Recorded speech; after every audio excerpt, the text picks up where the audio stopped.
monde et bienvenue à un autre épisode de Politiquement parlant. Merci beaucoup d'être là. Franchement, on est tellement contents. Merci évidemment pour tout l'appui. Si vous ne l'avez pas encore fait, allez vous abonner sur notre chaîne YouTube. On veut vraiment agrandir la communauté. On vient on a réussi à avoir 500 abonnés quand même. C'est quelque chose de spécial. Donc, un grand merci. On veut continuer évidemment. Le plus nombreux que vous êtes, le mieux pour nous. On peut grandir la conversation. Allez nous suivre évidemment sur toutes les plateformes audio où vous aimez télécharger vos balados préférés. Spotify, Apple Podcast. Allez-y là-dessus. On est littéralement partout, évidemment, sur Facebook, sur Instagram. Salim, ça va bien? Ça va super bien, merci. Et toi? Ça va super bien. Écoute, on est parti. Aujourd'hui, c'est un épisode un peu plus relax. C'est la semaine de relâche. Exactement, c'est la semaine de relâche.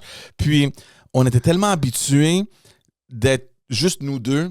Puis on a commencé avec, évidemment, on a eu des invités. On a eu Christopher Skeet, le ministre. On a eu Madou Annika. Mais ça, c'était au tout début du podcast. Puis on a oublié un peu l'idée d'avoir des invités. On s'amusait beaucoup à faire l'analyse puis à échanger entre nous. Puis là, vers la fin de l'année, on a eu John Parizella.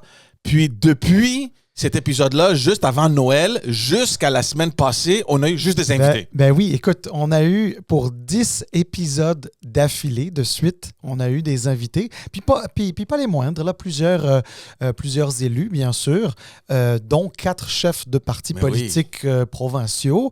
On aurait souhaité avoir aussi le premier ministre du Québec, M. Legault, qui est le chef de la Coalition Avenir Québec. Mais il faut croire qu'un agenda de premier ministre, c'est peut-être encore plus demandant que l'agenda d'un chef de parti de l'opposition. Donc, peut-être un jour que monsieur Legault va accepter de se joindre à nous aussi. Mais on a eu aussi d'autres personnages super intéressants et on est très heureux. On les remercie d'ailleurs parce que ça prend un peu de leur temps. Ils doivent se déplacer, ils doivent enregistrer avec nous un petit peu, nous supporter. Là, exact. Donc, non, on a eu quand même, c'est sûr, comme tu dis, le premier ministre, on aurait vraiment voulu l'avoir. Mais parce que certains de nos auditeurs nous l'ont écrit là, par courriel, par message texte. Certains l'ont mis dans des commentaires sur YouTube, on l'a vu. Tout le monde s'attendait à ce qu'on ait le premier ministre. Mais le premier ministre, on va se le dire, là, c'est quand même quelqu'un de très occupé. C'est normal qu'il soit un peu plus occupé que les autres. Mais en même temps, peut-être qu'à un moment donné, il va accepter de venir. Alors, en tout cas, la porte est toujours ouverte à Monsieur Legault, comme à tous les autres chefs de parti. Et on serait honoré s'il acceptait un jour notre invitation. C'est fou, Salim, de voir à quel point le podcast... c'était une affaire de fun entre nous deux, puis on s'amusait une fois par semaine. Tu venais ici, on jasait un peu politique. Puis là, tu me disais l'autre jour au téléphone, George, il y a plein de monde qui veulent venir, puis là, j'essaie de gérer les agendas, ça devient un peu stressant. Oui, parce que, alors, aujourd'hui, on va peut-être décevoir quelques-uns de nos auditeurs parce que nous sommes que tous les deux, je sais pas, parce qu'ils avaient l'habitude peut-être pour certains, en tout cas pour les derniers à s'être rejoints à nous, ils avaient l'habitude de nous voir avec des invités. Inquiétez-vous pas. Parce que effectivement, il y en a plusieurs qui sont confirmés. Oh my God, puis ils sont bons. Ouais, c'est vraiment bon. Confirmés avec des dates et des heures. Et d'autres qui sont confirmés, mais on attend juste des dates et des heures. Donc, il y en a d'autres qui s'en viennent, c'est sûr. Mais aujourd'hui, on va revenir à notre bon vieux fun, à toi et moi. Exactement. On va se parler de politique. Puis justement, à ceux qui nous écoutent, là, si vous êtes quand même nouveau puis vous ne savez pas un peu comment ça fonctionne, les gens qui vont arriver, franchement, moi, j'aurais jamais rêvé pouvoir avoir des gens comme ça qui viendront ou qui accepteraient de faire un podcast. Donc, allez vous abonner, mettre la petite cloche là, sur YouTube. Là, vous allez recevoir des alertes quand un nouvel épisode sera sorti parce que on a des très bons invités qui arrivent puis on est vraiment excités. Oui, puis d'ailleurs, n'hésitez pas, si vous appréciez le podcast aussi, à partager ça sur vos réseaux sociaux. Ça va nous aider. On va avoir plus de visibilité et avec ce plus de visibilité-là, on va continuer d'avoir des invités qui vous plaisent. En tout cas, on vous remercie pour tous les bons mots par rapport au format qu'on a trouvé. Effectivement, c'est un format qui est très respectueux des gens et des opinions. Puis l'objectif, c'est de laisser les gens parler, aller au bout de leurs idées, pas faire juste la clip de 10 secondes qu'on voit dans les médias. Nous ne sommes pas un vrai média. On respecte bien sûr le travail des vrais médias, si vous voulez, mais en même temps, il y a des idées complexes qui nécessitent certaines nuances, qui nécessitent certaines explications. Sur un podcast, on a le temps de le faire et c'est pas le stress du hot room à l'Assemblée nationale. Ouais. C'est autour d'un bon café. George fait du très bon café, alors. c'est la machine qui fait. c'est ça.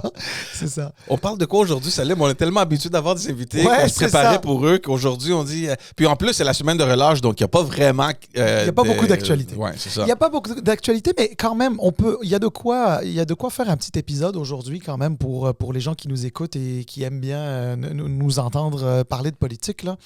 Tu sais, si on remet les choses un peu dans le contexte, hein, tu sais, on n'a pas fait d'échange, toi et moi, direct depuis la fin de l'année passée, là, donc depuis décembre 2023.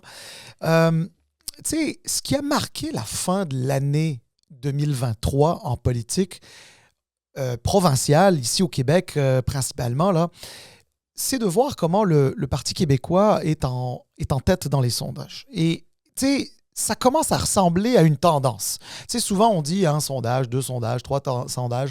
C'est pas encore quelque chose qui est très solide. Mais là, on peut le dire quand même, là, au bout d'un certain nombre de sondages, puis on a vu les aiguilles commencer à bouger l'année dernière à peu près à la même époque. Puis là, tu sais, on le sent aussi dans les échanges, dans les gens qu'on croise, dans les messages qu'on reçoit. Puis j'ai l'impression que le Parti québécois, qui est ce parti politique qui est représenté par seulement 4 députés à l'Assemblée nationale, qui est à la tête des sondages, numéro 1 comme parti politique, mais numéro 1 aussi comme meilleur premier ministre, pour Paul Saint-Pierre Plamondon, qu'on remercie aussi d'être venu sur notre podcast. Très, très intéressant podcast, d'ailleurs. Allez écouter si vous ne l'avez pas écouté. Et là, on a l'impression qu'il y a comme une espèce de plaque tectonique qui sont en train de bouger à cause de ça. Ouais. Parce que tout le monde ne voyait que la coalition Avenir Québec et François Legault en haut des sondages. Puis là, on dirait que ça commence à bouger. Là. Mais Salim, on l'a déjà dit, ça. T'sais, en tout début de mandat, on n'avait pas encore commencé le podcast, mais on l'a commencé au mois de mars l'année passée. La session avait déjà commencé.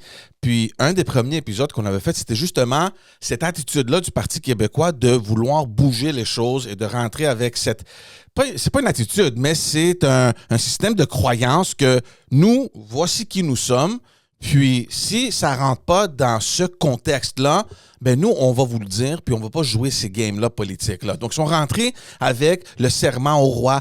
Puis, tu sais, déjà là, il y avait... Sans le serment au roi, en fait. ouais, exact. Mais sur le sujet, oui, je comprends. Donc, et c'est ça. Donc, déjà là, les gens ont commencé à dire...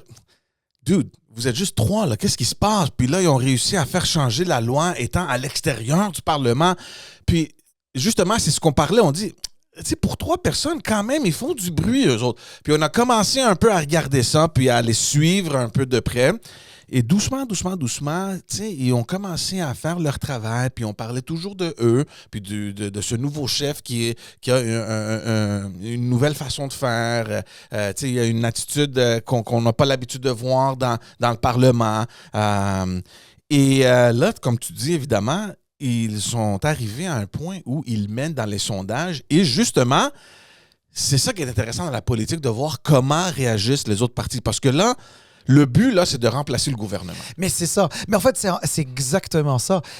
Donc, le fait que le PQ se soit imposé dans l'esprit des gens comme une sorte d'alternative à la CAQ, pour le moment, on verra bien. Les prochaines élections sont quand même dans longtemps. Hein. Automne 2026, on n'y est pas encore. Mais pour le moment, on peut le dire, les gens ont littéralement stationné leur vote au PQ. On voit bien que la souveraineté, elle bouge pas, mais c'est sûr que c'est au PQ que les gens accordent leur confiance aujourd'hui dans les sondages. Mais ce qui est intéressant, c'est de voir comment ça a un impact sur les autres partis politiques. Exact. Puis les autres partis, ils réagissent peut-être un peu moins envers le gouvernement, mais plus envers ce que le PQ fait et comment est-ce qu'on aligne, nous, notre position versus ce que eux autres disent. C'est ça, c'est parce qu'au lendemain des élections de 2022, avec M. Legault qui a raflé 90 sièges, avec quand même, je pense, 40% des voix et peut-être même un peu plus, là, si ma mémoire est bonne. Tout le monde disait « Ah, OK, là, il est super populaire, oubliez ça. » Là, mais personne ne pensait qu'il y aurait une chute de popularité aussi forte, que le PQ allait monter aussi fort, sachant que c'est le 4e parti représenté au Parlement. Et donc, là, tout d'un coup, là, même les libéraux, par exemple, opposition officielle, qui avaient un peu la gueule de bois, qui venaient de se faire manger une deuxième volée catastrophique avec le leadership de Dominique Anglade, etc. Puis, les gens ils se disaient « Ah, on se trouvera même pas de chef dans ce parti-là. » Ben là, on recommence à écouter, à entendre des rumeurs qu'un tel ou un tel pourrait être intéressé. Donc tout d'un coup, là, il y a comme une volonté. Et là, il se positionne beaucoup sur l'économie, notamment à travers des PME, etc. Tu les sens un petit peu plus confiants. Là, tu as Québec solidaire qui, tout d'un coup, commence à devenir aussi très agressif sur la question de la souveraineté. Oui, c'est ça. Donc, ils ont présenté récemment... excuse-moi, là, j'ai oublié... Le projet Nouveau-Québec. Le projet Nouveau-Québec, exactement. C'était le nom dont je me souvenais plus. Qui venait un petit peu présenter la souveraineté façon Québec solidaire. Et d'ailleurs, c'est un peu en réponse au budget de l'an 1 du PQ, du PQ et de Paul Saint-Pierre Plamondon. Donc, c'est intéressant. On est en train de voir une espèce de dynamisme. Puis, sincèrement, je trouve que pour la population du Québec, qui mérite d'avoir une classe politique en santé, de voir un peu ces petites choses-là, c'est intéressant. Je te dis pas que c'est parfait, on est loin là. On est loin d'une certaine époque où tu avais des partis politiques qui étaient très forts et des oppositions qui étaient très fortes. Mais ce qui est intéressant, Salim, aussi, c'est que les partis, je pense, éventuellement, vont se repositionner idéologiquement où ils étaient à l'époque où nous, on faisait la politique. Parce que, pour moi, au moins, j'ai l'impression que depuis que le gouvernement Legault est rentré en 2018, il a tout gagné. Là. Il a pris toutes les régions, il a gagné sur le prétexte de la nationalité québécoise. Puis, chaque parti avait un petit bout là-dedans. Tu comprends, évidemment, les libéraux, les péquistes. Puis là arrive la CAQ, puis ils disent « Mais c'est nous les nationalistes. » Quand on pense Québec, ben c'est CAQ. Ouais. Puis il semblait, au moins pour moi, que ça a complètement déboussolé tous les autres partis. Qu'est-ce qu'on fait maintenant? T'sais, le gars, il est venu dans notre terrain de jeu, ou au moins, il a pris une partie de notre terrain de jeu. Puis qu'est-ce qu'on fait? Puis ça a complètement déstabilisé les partis. Puis là, avec cette session-là, je pense que les partis ils commencent un peu à se replacer et à regagner le territoire qu'ils avaient. Il faut dire aussi que la CAQ les aide un peu. Cette nouvelle session-là, ça va pas si bien pour eux. Des promesses brisées, mais pas juste brisées. Là. On est un peu... On frôle un peu l'embarras. C'est sûr que maintenant, d'abord, la différence entre avant puis maintenant, c'est qu'avant, il n'y avait rien, absolument rien qui collait à la peau de la coalition Avenir Québec et du premier ministre Legault. Aujourd'hui, si on observe un peu ce qui se passe,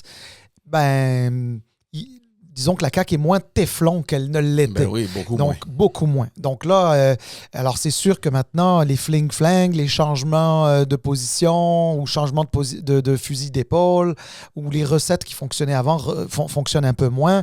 Donc, par exemple, si on parle de finances publiques, il y avait une vision caquiste où on réduisait la taille de l'État, où, Éric Duhem en a parlé, par exemple, parce que lui, c'est quelque chose qui... Enfin, c'est son pain et son beurre là, de parler de ça, là, puis de réduire la taille de l'État, d'équilibrer les budgets, etc. Puis là, tout d'un coup, non seulement on ne revient pas à l'équilibre budgétaire sous peu, mais en plus, on va l'éloigner plus parce qu'on a fait des choix de société. Bon, par exemple, il y a eu la négociation avec les syndicats du secteur public là, pour les conventions collectives, le gouvernement, finalement, s'est entendu, mais il est loin, très loin de sa position de base. Ouais. Puis, on se rappelle de M. Legault, quand il était dans l'opposition, qui disait « Moi, jamais je vais céder aux syndicats. Moi, je ne vais pas céder aux syndicats. » Les syndicats, là, c'était un peu... force est de constater qu'il a cédé. Je ne suis pas en train de dire que c'est bon ou mauvais. Je commente d'une manière générale. J'observe un peu ce qui se passe. Puis donc là, c'est sûr que c'est sûr que ça a un impact sur les finances publiques. Quand il a fait à un moment donné des chèques pour aider la population à passer à travers l'inflation, etc., sachant que l'inflation, elle perdure, alors que le chèque, c'était un one-shot deal, comme on dit. Il y a des gens qui vont commencer à remettre un petit peu en question ce genre de politique en se disant, ben oui, ça, c'est une promesse brisée. Puis en plus, est-ce que tu auras remarqué qu'il reprend un petit peu la communication du gouvernement Couillard? Tu te souviens? Il dit, oh non, nous, ça sera pas voyons... on va gérer les finances publiques avec beaucoup de sérieux. Il n'y aura pas d'austérité, voilà, c'est le mot que je cherchais. Il n'y aura pas d'austérité, il y aura de la rigueur. C'est exactement ce que le gouvernement Couillard avait dit et avait fait d'une certaine manière aussi. Hein. Le problème, c'est que eux autres, ils ont reçu un gouvernement qui a déjà été et avait passé par cette rigueur financière-là et ont reçu des grosses sommes d'argent, là, tu comprends? Et c'est sûr qu'il y a la pandémie toujours. Là, c'était les surplus. Tu parles des surplus. Des surplus, exactement. Donc, de voir le gouvernement revenir et dire, ben là, il va falloir de la rigueur. Puis, on répète un peu les messages, mais cette responsabilité-là a déjà eu lieu pour que tu puisses avoir maintenant tout en ta possession pour gouverner proprement. Puis là, on retourne un peu en arrière. Effectivement. Il y avait à peu près 7 milliards de dollars qui avaient été laissés par le gouvernement Couillard au gouvernement Legault. Ça, c'est tout à fait vrai. Mais écoute, tu le dis, puis tu l'as très bien exprimé, c'est que... Comment je vais dire ça? C'est que la pandémie est passée par là. Puis c'est sûr que la pandémie, ça a coûté très, très cher. Ça a coûté très, très cher à tous les gouvernements du monde. Et au Québec, ça n'a pas fait exception. Donc, d'une certaine manière, c'est un peu normal. Bon, maintenant, c'est sûr que, Marc Tanguay était là. Puis il y avait aussi Éric Duhem qui en a parlé. Bon, M. Nadeau-Dubois en a peut-être un peu moins parlé parce que Québec solidaire, disons que c'est un peu... Enfin, disons que la tendance à dépenser est peut-être un peu plus naturelle, si tu veux, que pour les autres partis. Mais je te dirais que les partis d'opposition ont quand même critiqué une certaine gestion des finances, y compris à travers le prisme de la pandémie et de ce que ça a coûté. L'autre chose, je pense, qui a contribué aussi à ces changements-là qu'on est en train de parler, puis à la montée du PQ, puis un peu, pour les citoyens, de regarder un peu ailleurs au lieu du gouvernement, c'est les revirements qui se font, là, les changements de position du gouvernement sont tellement rapides là, que ça paraît que il n'y a pas un amateurisme, mais que peut-être les choses ou les dossiers ou les politiques ont été faits très, très, très rapidement. Voici ce qu'on va faire, puis « Oh non, ça ne fonctionne pas. OK, non, on oublie ça, là. Vite, changeons de thème. On va attaquer les universités anglophones, là. Tu comprends? C'est un peu... comment on dit ça en anglais? C'est obvious. C'est tellement évident que vous êtes perdu un peu, là. À la première instance de quelque chose qui ne fonctionne pas, il y a une panique qui s'installe. Puis qu'est-ce qu'on fait? Moi, j'imagine les équipes en arrière-scène qui bougent, un chaos complet là, dans le cabinet du premier ministre. Qu'est-ce qu'on fait? Trouve-nous une solution. Puis c'est tellement rapide. Là, l'affaire avec le tunnel, ça leur a coûté très cher. Là. Puis là, on voit le premier ministre qui revient faire maintenant une consultation en ligne. Puis, les gens, je ne sais pas les réactions, parce que ça passait très vite dans les nouvelles, mais pour quelqu'un comme moi qui suit l'actualité, et j'espère comme toi aussi, la première question que j'ai eue, c'est « Mais comment tu as pu proposer ce projet-là sans avoir une consultation? Pourquoi tu as besoin d'une consultation maintenant, après que tout s'est effondré? » Tu sais, t'as bâti un petit palais en cartes, là, tu sais, en jeu de cartes, puis là, ça s'est effondré. Qu'est-ce qu'on fait? Ben, regarde, on va faire une petite consultation, voir ce que les gens veulent. Oui, mais ça devrait pas être peut-être la première étape? Mais écoute, effectivement, là, je sais que tu fais référence au troisième lien notamment, là, Ouais. mais sais-tu quoi? Moi, j'appelle ça, tu sais, je sais que tu étais en train de choisir un mot, tu sais, tu t'as dit, c'est pas vraiment de l'amateurisme, mais en fait, le mot, je pense que tu recherches, et c'est ce que moi j'utilise, c'est que c'est du tâtonnement. On fait des choses un peu par tâtonnement. Puis Ouais. sais-tu quoi? Si on sort comment dire, un livre de théorie de la politique, là, généralement, les gouvernements qui tâtonnent, généralement, c'est des gouvernements qui sont en fin de règne. Là, tu sais, quand ça fait 7 ans, 8 Mais c'est ans qu'ils ça, sont puis au eux autres pouvoir. sont toujours au début Tu sais, de leur deuxième Mais mandat. exactement, ils sont toujours au début de leur deuxième mandat. Tu as tout à fait raison.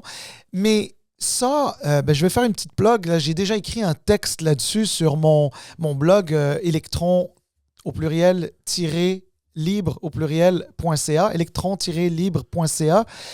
J'ai déjà écrit là-dessus. Dans le fond, moi, ce que je pense, c'est que un gouvernement comme la CAQ était très téflon, était très populaire. Il a été populaire longtemps et en période de pandémie, nous n'avions pas d'autre choix comme société, puis tant mieux que c'était comme ça. On s'est tous, d'une certaine manière, on s'est tous solidarisés avec notre gouvernement parce qu'on avait besoin de sortir de cette crise-là. Là. C'était le fun pour personne là, de ne pas sortir de chez soi, de travailler de la maison, de tomber malade, de perdre des proches, des gens qui sont tombés malades, etc. Enfin bref, donc c'est un peu tout ça. Donc on s'est tous un peu solidarisés, on était tous un peu derrière M. Legault, M. Dubé, Horacio Arruda qui fait pas de politique, mais qu'on le veuille ou non, c'est une nomination politique, puis il était là, etc. Puis, tu sais, on était tous autour de ça. Mais sais-tu quoi? Ça a permis à M. Legault et à la Coalition Avenir du Québec d'être très populaire et d'aller chercher 90 sièges à l'élection 2022. Mais il a fait pratiquement le monopole de toute l'attention médiatique. Exactement. Mais attention, toute cette attention médiatique, c'est très bon pour les sondages, c'est très bon quand tu as une élection qui s'en vient très proche. Mais attention, c'est que tu crées une fatigue chez les lecteurs. Et là, il y a aussi...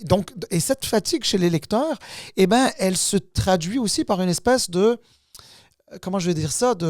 D'usure un peu du pouvoir, mais une usure plus rapide. Donc, en réalité, c'est que la CAQ est en train de connaître une usure hâtive, c'est-à-dire qui arrive plus tôt dans la vie d'un gouvernement. Et c'est ça qui est intéressant parce que, honnêtement, par exemple, les libéraux qui ont été là pendant presque 15 ans, cette espèce d'usure venant de la fatigue aussi des électeurs, on ne l'a pas ressenti très tôt. Hein. On l'a senti plutôt en opposition.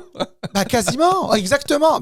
Exactement. C'est drôle à dire, mais c'est tout à fait ça. La fatigue des libéraux, là, on dirait que cette usure-là, on la sent en ce moment. Non, mais c'est vrai. C'est vrai. Ils vont peut-être rebondir à un certain moment donné, mais pour le moment, c'est ça. C'est tout à fait vrai. Donc, c'est là qu'on en est un peu avec la CAQ. Moi, ce qui est intéressant, et je veux retourner à ce que tu disais avec cette montée du PQ-là, on avait Pascal Bérubé la semaine passée, puis qui nous parlait un peu de la façon que lui voit la fin de ce mandat-là, tu sais, là, 2026. Là, tu sais, on a des élections qui s'en viennent. Puis là, on voit un peu, comme tu disais, cette fatigue-là, puis l'usure du pouvoir, puis...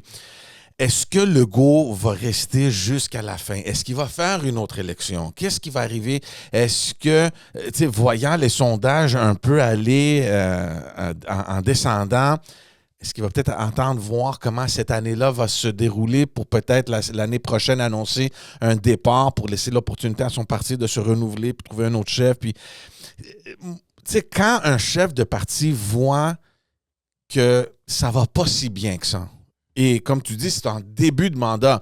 Donc, il y a quand même un avantage là, de se dire, bon, on a le temps devant nous. Deux choses peuvent arriver. Soit on peut rebondir, ou si ça continue, ben, on a le temps de faire un changement de chef et que le parti ait un peu cette opportunité-là d'avoir le temps de trouver un nouveau chef. Et donc, ça, c'est un. Et deux, ça, c'est la première dynamique. La deuxième, c'est justement à cause de la montée du PQ, et tu l'as mentionné, on voit maintenant une espèce d'idéologie renouvelée de Québec solidaire, de se repositionner sur la question de la souveraineté. Est-ce que ça va bien aller? Parce que n'oublions pas que Québec solidaire, c'est principalement un parti de gauche avant d'être souverainiste. oui, en fait. mais aussi, ils sont pas mal plus sur l'île de Montréal où la souveraineté, est-ce que ça fonctionne? T'sais, je sais pas, c'est un point d'interrogation. Donc, c'est deux paris différents que moi, j'ai hâte de voir d'ici la fin de, 2020, de ce mandat. Non, effectivement. Ben, en tout cas, on va quand même rappeler que quand Gabriel Nadeau-Dubois était assis justement à ma place en ce moment, il a quand même rappelé que le plafond de verre de la sortie de Québec solidaire de Montréal s'est effectué d'abord en 2018 parce qu'ils avaient des élus en Abitibi, à Québec. 11, il était 11. C'est ça, à Québec et à Sherbrooke. Tu vois, mais bon, là, ils ont perdu leur comté en Abitibi, mais ils ont toujours leur comté à Québec et à Sherbrooke, donc on ne peut pas dire qu'ils sont juste sur l'île de Montréal. Non, en passant, ils sont plus à l'extérieur de l'île de Montréal que les libéraux en ce moment. Là, 100%. Donc, mais en général, leur base est quand même Montréal. Mais on s'entend, oui, effectivement. Mais en fait, j'ai envie de dire que d'une manière générale, où qu'on aille dans le monde, les partis de gauche, voire très à gauche, c'est des partis qui sont plus urbains. Ouais. Alors, quand ils sont un peu plus urbains, ça veut dire qu'ils sont plus forts en métropole que dans des milieux urbains situés en région. Mais par exemple, à Sherbrooke, la députée solidaire du coin est quand même très bien implantée. Hein. C'est pas demain la veille qu'elle va se faire battre. Je dis pas que ça pourrait pas arriver à la prochaine élection, mais en tout cas, disons que je pense pas qu'elle se lève le matin en se disant aïe aïe aïe, la prochaine élection, ça se peut que je la perde. Je pense pas. Là, genre, elle est quand même assez confiante. Mais écoute, je te dirais que c'est sûr que quand tu vois un peu tout ce qui se passe, là, tu sais, je veux dire, le Parti québécois qui monte, la CAQ qui baisse, la souveraineté qui stagne, tu sais, les libéraux qui commencent à se dire, bon, ben là, c'est le temps là, qu'on s'organise un peu mieux. Tu sais, on les sent qu'ils sont un peu plus, ils sont mieux organisés que la session, tu sais, genre l'année passée, à même date, là. Mais c'est aussi des recrues, là. Tu sais, il y avait beaucoup de nouveaux qui étaient rentrés. Là, le temps a passé. Exactement. On voit un peu cette maturité-là s'établir. Absolument. Puis d'ailleurs, c'est tout nouveau parce que c'est Alain Laforêt hier à TVA LCN qui a sorti l'information. Jean-Marc Fournier, qui est un ancien député, ministre, ancien chef par intérim du Parti libéral du Québec, qui a repris un peu de service pour venir un petit peu coacher ces députés-là qui ont quand même de la qualité. Mais il est là pour les coacher à la fois sur comment aborder leur dossier et aussi comment travailler ensemble dans un caucus. Juste en parenthèse, parce que tu mentionnes Jean-Marc Fournier, il faut juste lui donner ses fleurs parce que en opposition, là, avoir un gars comme Jean-Marc Fournier, c'était pas juste nécessaire, mais le gars, c'était un maître. Comme parlementaire, Jean-Marc Fournier, en termes de stratégie, de parlement... écoute, des gens comme comment dire, du calibre de Jean-Marc Fournier, un parlementaire comme Jean-Marc Fournier, là, c'est pas... Honnêtement, là, c'est pas vrai qu'on en trouve facilement. Tous les partis politiques voudraient un gars comme Jean-Marc Fournier. Puis je suis pas surpris d'ailleurs qu'on soit allé chercher un petit peu ses services. Puis je suis pas surpris aussi, lui, de son retour. C'est quelqu'un qui aime passionnément la politique, quelqu'un qui aime passionnément le Québec. Mais ça doit lui manquer pas mal. Mais c'est sûr que ça doit lui manquer. Mais tu sais, je pense que son expérience va beaucoup servir à ces nouveaux venus de la politique.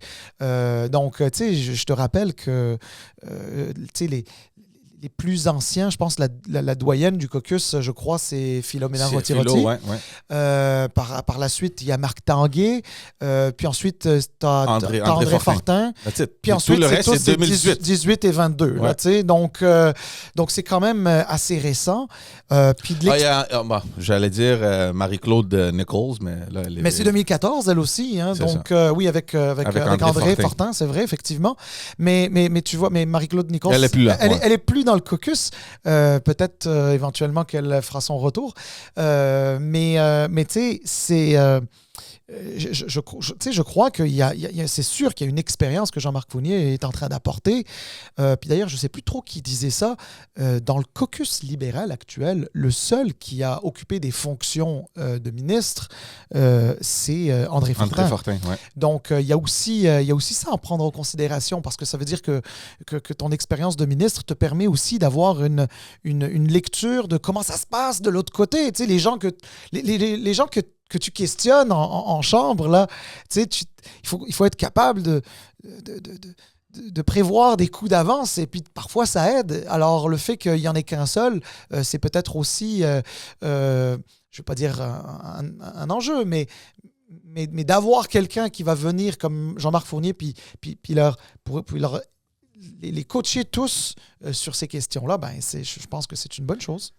Moi, je veux revenir un peu et c'est drôle parce qu'on avait des invités, donc on n'a pas pu vraiment discuter de ça. La loi 21, on a discuté un petit peu avec Gabriel Nadeau-Dubois.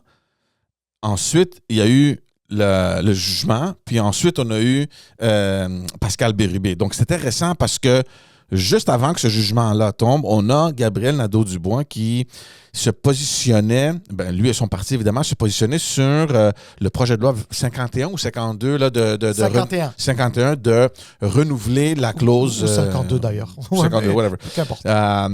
Puis eux autres, on l'a questionné parce que ça faisait pas trop de sens. Là. Ils disaient, mais nous, on va vous l'appuyer, là, on va vous appuyer comme gouvernement de renouveler la clause non-obstant, mais il va falloir que vous permettez à Québec de contester ce projet de loi-là. Puis pour moi, ça n'avait pas de sens parce que d'un côté, tu veux protéger la loi, mais de l'autre côté, tu veux la contester.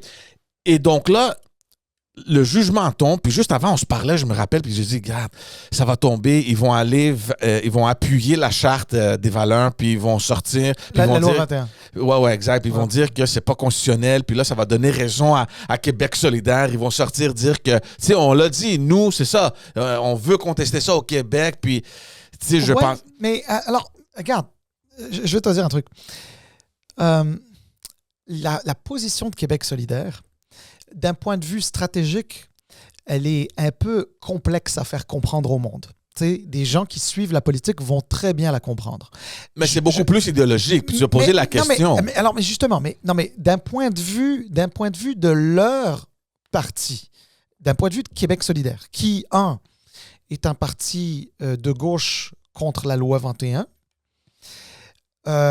et by the way, c'est pas parce que tu es de gauche que tu es la loi 21. Je veux dire, moi, personnellement, je considère que je me situe à droite puis je suis contre la loi 21. Exact. Mais ce que je veux dire, comme parti de gauche qui se prononce contre la loi 21 et qui est souverainiste, ce qu'ils essayent de dire au gouvernement, c'est OK, vous dites que la loi 21, c'est notre façon de vivre au Québec. Là. C'est M. Legault qui disait ça. C'est comme ça qu'on vit au Québec, là, donc c'est pour ça qu'on a mis la loi 21 en place.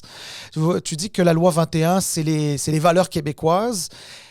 Gabriel Nadeau-Dubois, Québec solidaire, ce qu'ils essayent de dire, c'est, bon, regarde, moi, pas moi Salim, là, mais moi, Gabriel Nadeau-Dubois, admettons, je suis comme vous, Monsieur le Premier ministre, je ne veux pas que Ottawa m'impose quoi que ce soit.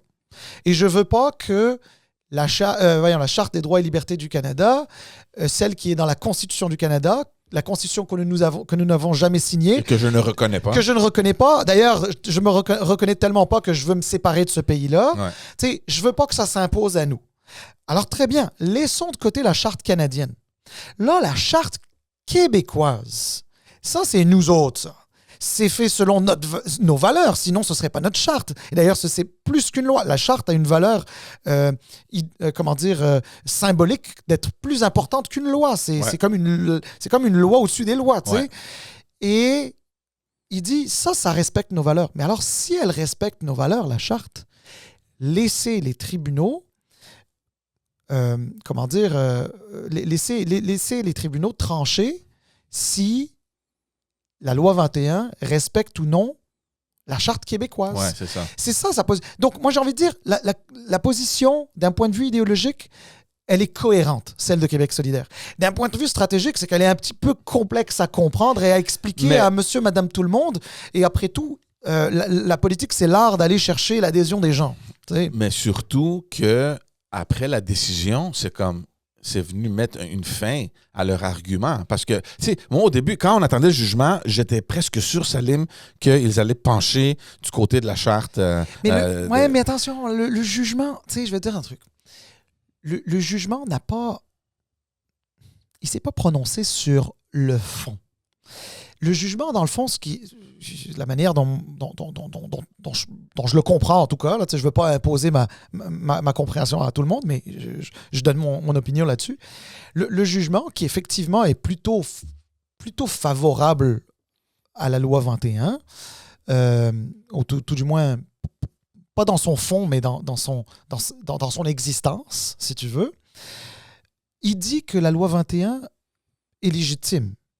Tu sais, c'est-à-dire que une espèce de laïcité où on venait d'une certaine manière limiter certaines libertés, etc. Écoute, moi, personnellement, même si je suis contre la loi 21, j'ai jamais dit que l'esprit de la loi 21 était, comment je vais te dire ça, était pas légitime. Tu peux avoir cette légitimité-là. On est en démocratie, on peut quand même avoir certaines positions. La seule chose, c'est que quand tu dis que tu as envie de limiter les droits individuels, les libertés individuelles, c'est-à-dire les droits fondamentaux des Québécois, sans que tu puisses justifier qu'il y a un problème, parce que honnêtement, franchement, j'attends toujours de comprendre où est-ce qu'il y a le problème. Là. Tu sais, je sais qu'il y a des gens qui ne sont pas d'accord avec ça et te disent non, il y a des problèmes, il y a ceci, cela. Mais la réalité, c'est que empiriquement, ça n'a jamais été prouvé. On a prouvé bien d'autres choses au Québec. La loi 101 sur le français, on a prouvé qu'il y avait un problème. Puis en prouvant qu'il y avait un problème, on a limité les libertés individuelles. Aujourd'hui, tu as des libéraux, tu as des fédéralistes qui te disent la loi 101, c'est une très bonne loi. Ouais. Mais là, en l'occurrence, on ne l'a pas faite, cette démonstration-là. Puis on utilise les clauses dérogatoires de manière préventive. Ouais. Alors, moi, j'ai presque envie de te dire que dans ce match-là, dans cette game-là, j'ai presque envie de te dire c'est un partout. Parce que le premier jugement était un petit peu favorable, un petit peu défavorable à la loi 21. Le deuxième jugement est un petit peu favorable à la loi 21. Ben, moi, je pense qu'il va y avoir une dernière partie qui va se jouer en Cour suprême à un moment donné. On va voir s'il y a quelqu'un qui va l'amener en Cour suprême, et si la Cour suprême va accepter de l'entendre, parce que la Cour suprême pourrait aussi ne pas accepter de l'entendre. Ouais. Puis si elle n'accepte pas de l'entendre, merci, bonsoir, c'est terminé le sujet. Ouais, je pense que c'est un sujet qui divise tellement que la Cour suprême n'aura presque pas de choix que de se pencher là-dessus. Et c'est justement ça que le point où je voulais y arriver, c'est que, et on le disait en tout début, là, quand on a commencé le podcast, tu disais que le sujet de la souveraineté, c'est pas terminé. Je me rappelle un des épisodes, des premiers épisodes où on parlait de la fin du PQ, puis tout le thème de la souveraineté, puis tu disais, je suis pas trop sûr à 100% que la souveraineté, toute l'idée de ça est terminée. Justement, une histoire comme ça, là, avec le projet de loi 21, ça va en Cour suprême, puis là, il va y avoir certainement une chicane provinciale, fédérale. Ça va enflammer tout le mouvement souverainiste. Ça va donner un peu du vent dans les voiles, certainement du PQ. On verra comment ça va aller avec Québec solidaire aussi. Mais je pense qu'on retourne dans cette vieille bataille-là, souverainiste, fédéraliste. Ben, écoute, je suis 100% d'accord avec toi. Mais moi, au-delà de la bataille fédéraliste-souverainiste, parce que c'est pas nécessairement une bataille que j'aime beaucoup, moi, personnellement, j'aimerais qu'on travaille tous pour l'épanouissement du Québec, là, économique, social et autres. Là. Mais je dois admettre que ce que tu dis, c'est vers ça qu'on s'en va. Et je vais même argumenter dans ton sens. Tu sais, on a parlé des sondages. Puis toi, je sais que depuis qu'on a commencé ce podcast il y a presque 1 an, depuis le début que tu disais, s'il y avait des souverainistes qui devaient quitter la CAQ pour retourner au PQ, ça se peut que ce soit une espèce d'opportunité pour les fédéralistes de la CAQ de retourner à leur bercail aussi, qui est le PLQ, le Parti libéral du Québec. Puis de revenir un petit peu à ça. C'est peut-être un peu ce qui est en train de se passer. On va le voir. On ne voit pas encore de fédéralistes revenir au bercail, mais on a vu les souverainistes aller au PQ. Mais on a vu les chiffres monter au dernier sondage pour les libéraux aussi. Là. Légèrement. Ça reste très, très minime. Il donne Laval, il donne quelques comtés dans la rive sud, l'Outaouais. Oui, mais c'est pas un niveau de vote qui augmente. C'est le nouveau paradigme. C'est la montée du PQ, la division du vote. C'est les statistiques. Mais oui, mais c'est-à-dire que pour un même niveau de vote... mathématiquement. Pour un même niveau de vote, le PLQ pourrait avoir 10 sièges de plus. Ouais. Mais par contre, il n'y a pas plus de Québécois qui votent pour eux. Ouais. Donc c'est ça. C'est là où je dis qu'on ne voit pas encore ce passage-là. Par contre, et ça c'est important de mentionner, c'est que tu sais, quand on parle de nationalisme au Québec, moi j'ai envie de te dire, il y a à peu près 2 types de nationalisme. Tu as le nationalisme identitaire, celui qui prévaut en ce moment, c'est celui qui est le plus fort en ce moment, avec la CAQ qui a gagné 2 mandats majoritaires, dont un exceptionnellement élevé aux dernières élections. Un nationalisme identitaire que tu retrouves chez le PQ et qui est peut-être encore plus hardcore, si tu veux, au niveau du PQ. Puis il y a un autre nationalisme qui existe, c'est ce qu'on appelle le nationalisme civique. Et le nationalisme civique, ça c'était le nationalisme de la Révolution tranquille, un nationalisme qui était qu'on retrouvait chez les libéraux du temps de Jean Lesage, avec la Révolution tranquille, là, tu sais. Des libéraux qui, à l'époque, avaient dans leur rang un certain René Lévesque, qui est devenu, qui a créé le PQ, puis qui en est devenu le premier ministre et qui a organisé un référendum sur la souveraineté du Québec, qui avait aussi à cœur un nationalisme civique, un nationalisme d'un nous cohérent, un nationalisme de la réussite collective, un nationalisme où on gagne ensemble et on perd ensemble, un nationalisme des grands projets de Bourassa, d'hydroélectricité. Il n'y en aurait pas de Nordvolt aujourd'hui s'il n'y en avait pas eu de Bay James à l'époque, là, tu sais. Donc c'est ce nationalisme-là qui était un nationalisme québécois très fort, mais depuis 2007, les accommodements raisonnables, peut-être même un peu avant, hein, mais avec le PQ d'une certaine époque, mais ça s'est accentué avec les accommodements raisonnables, la charte des valeurs de M. Drainville, qui était péquiste à l'époque, avec Mme Marois, la loi 21 de M. Jolin Barrette, etc. Alors, là où je m'en vais, là, George, c'est que même si on voit un shift, excuse-moi l'expression là, mais anglaise, mais même si on voit un shift du vote dans les sondages qui passe de la CAQ vers le PQ, c'est pas un shift qui va d'un nationalisme identitaire vers un nationalisme civique. C'est pas ça qu'on voit en ce moment. Ouais. Donc, quelque part, oui, c'est vrai. Une contestation à laquelle prendrait part, par exemple, le gouvernement fédéral pourrait donner des munitions à la Coalition Avenir Québec, au PQ, et pourrait peut-être venir rallumer comment dire, une intention indépendantiste. Moi, personnellement, j'en doute, mais d'un point de vue de l'analyse politique, j'ai envie de dire, c'est pas impossible. Moi, je le dis depuis le tout début, puis voyant les chiffres monter, si le PQ continue à aller vers cette direction-là, le fait qu'ils sont tellement penchés sur le référendum dans un premier mandat, je ne vois pas comment cet esprit-là de créer 2 camps séparatiste, fédéraliste, ne se créera pas. C'est un peu difficile à voir. Donc, reste à voir. Mais c'est intéressant de voir les choses bouger et se replacer. T'as bien dit que mathématiquement, à cause de tout ce qui se passe, ben, les libéraux se retrouvent avec plus de sièges. Imagine si, en plus de ça, il se trouve un leader qui pourra mettre un peu de sens dans leur positionnement, dans leur idéologie. Qu'est-ce que ça pourrait faire pour les libéraux? Donc, il n'y a rien encore qui est terminé, là. Non, c'est sûr. Puis tu sais, je vais te dire un truc. Bon, moi, je ne suis pas un sondeur, mais il y a des sondeurs qui sont très bons au Québec et qui s'expriment d'ailleurs sur les réseaux sociaux. Évidemment, il y a monsieur Jean-Marc Léger que tout le monde connaît qui fait des sondages, qui fait des analyses, qui fait souvent d'ailleurs de bonnes analyses. Mais il y a aussi Philippe Fournier. Là, il faut absolument le suivre sur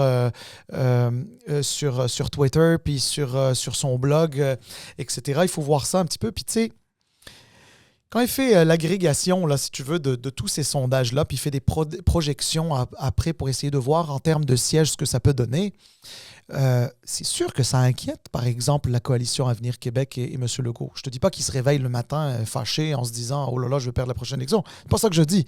Mais par exemple, écoute, même Éric Duhem, qui était avec nous il y a quelques semaines, disait « Si on voit les sondages, techniquement, ils me garantissent au moins un siège aux prochaines élections, s'il y avait des élections demain en tout cas ». Or, M. Legault, il est entre 0 et 9 sièges. Donc, à la limite, je pourrais en avoir un, puis lui, 0. Bon, on s'entend que on est dans une espèce de théorie qui n'est pas tout à fait plausible, mais il reste que ça veut dire que oui, en ce moment, il y a un peu de nervosité du côté du gouvernement par rapport à ces sondages-là. Puis oui, il va falloir qu'il y ait un peu plus de discipline dans leur communication. Il va falloir qu'ils reviennent comment dire, back to basics, comme on dit en anglais. À l'essentiel. Revenir à l'essentiel, communiquer juste sur l'essentiel, éviter les distractions. Peut-être que les distractions, c'est de venir à notre podcast aussi. Ben oui. Fait que c'est peut-être pour ça aussi qu'on a un peu moins de facilité à trouver des gens de la CAQ. Mais en tout cas, je peux vous garantir qu'on est très gentils puis que tout le monde discute avec nous de manière très ouverte. Et d'ailleurs, on a reçu du monde avec qui on ne partage pas nécessairement les opinions, mais je pense qu'ils ont beaucoup apprécié. D'ailleurs, certains ont le goût de revenir. Et sur ce, on va mettre un point, on va terminer l'épisode là-dessus, mais juste pour compléter sur ce que tu disais sur le potentiel de la CAQ de peut-être regagner un peu de confiance, il n'y a rien qu'une bonne chicane entre le Québec et Ottawa qui peut évidemment réparer ça. C'est un classique. On va voir parce qu'il y a tout le thème de l'immigration qu'on n'a pas eu le temps de discuter aujourd'hui, mais on va laisser un peu le temps passer, voir comment les choses vont se passer sur ce front-là. En attendant, allez vous abonner sur notre page YouTube, allez nous suivre sur tous les réseaux sociaux, sur Spotify, sur Apple Music. Merci beaucoup de nous suivre. Merci beaucoup de tout votre appui. On revient la semaine prochaine avec un autre invité et peut-être ou plus certainement les semaines à suivre aussi. On a d'excellents invités. Donc, allez nous suivre et on vous voit très bientôt. Ciao tout le monde. Merci beaucoup. Merci.